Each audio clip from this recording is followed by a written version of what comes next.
What are we doing here? And where are we gonna go? It's like we just woke up one morning, and then it's welcome to the show. Don't ask any questions, just go with the flow. Make as much money as you can, and try your best not to get broke. Copy everything you see on the TV, from the hairstyles to the clothes, and don't think too often, just do exactly as you're told. And if you ever get confused, then just turn towards the alcohol. You'll still hear your thoughts, then just turn up the radio as you learn to live a lifestyle of drugs, sex, and rock and roll. But in all honesty, I just need to know, is there more to the cycle than growing and getting old? Living and dying just to leave behind a happy home and a whole lot of property that somebody else is going to own. I just really need to know before the casket's closed, 'cause I'm not willing to gamble with my soul, nor am I ready to take any chances. These are just simple life questions, and I'm just searching for some answers. Like, what are we doing here? And what is our purpose? How did we get here, and who made us so perfect? And what happens once we go, or is this world all really worth it?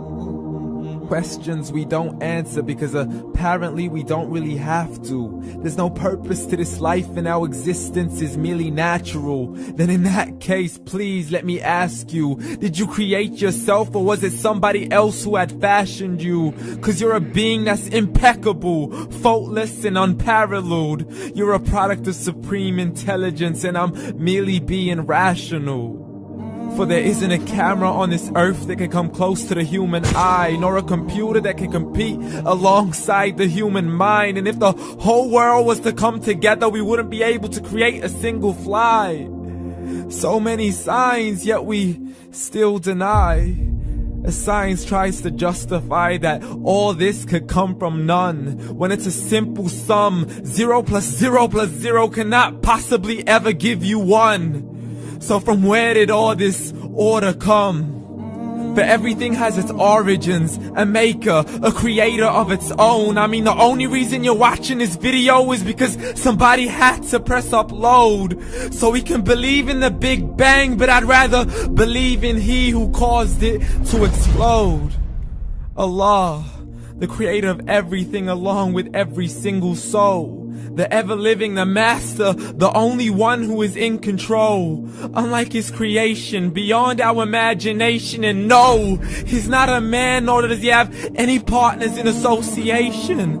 He's on his own. And no, he did not ever leave us alone. Just like every manufacturer, he left us with an instruction manual. The Quran and Islam, and I'm sorry to jump to conclusions, but it's the only one possible. The only definition of God is the one and only supreme being. It's logical, a book with 0 contradictions, with miracles that are both scientific and historical, all revealed over 1400 years ago. Like the detailed description of the human embryo. The descriptions of the human embryo in the Quran cannot be based on scientific knowledge in the 7th century. To the mountains as pegs holding firm the earth below, and the 2 seas that don't mix in a complete separate flow. To the planets in orbit, alternating night and day as they stay in flow. The expansion of the universe and the creation of everything from H2O.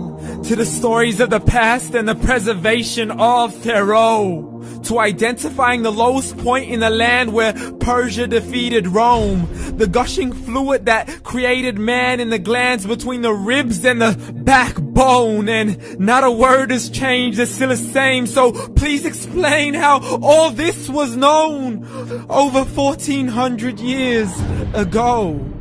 To a man who couldn't read or write, as he would recite whatever the angels spoke. And if you still don't believe, please try to come up with something that's even close. But you can't, so we took God as a mockery and his messengers as a joke. Muhammad could not read or write. How somebody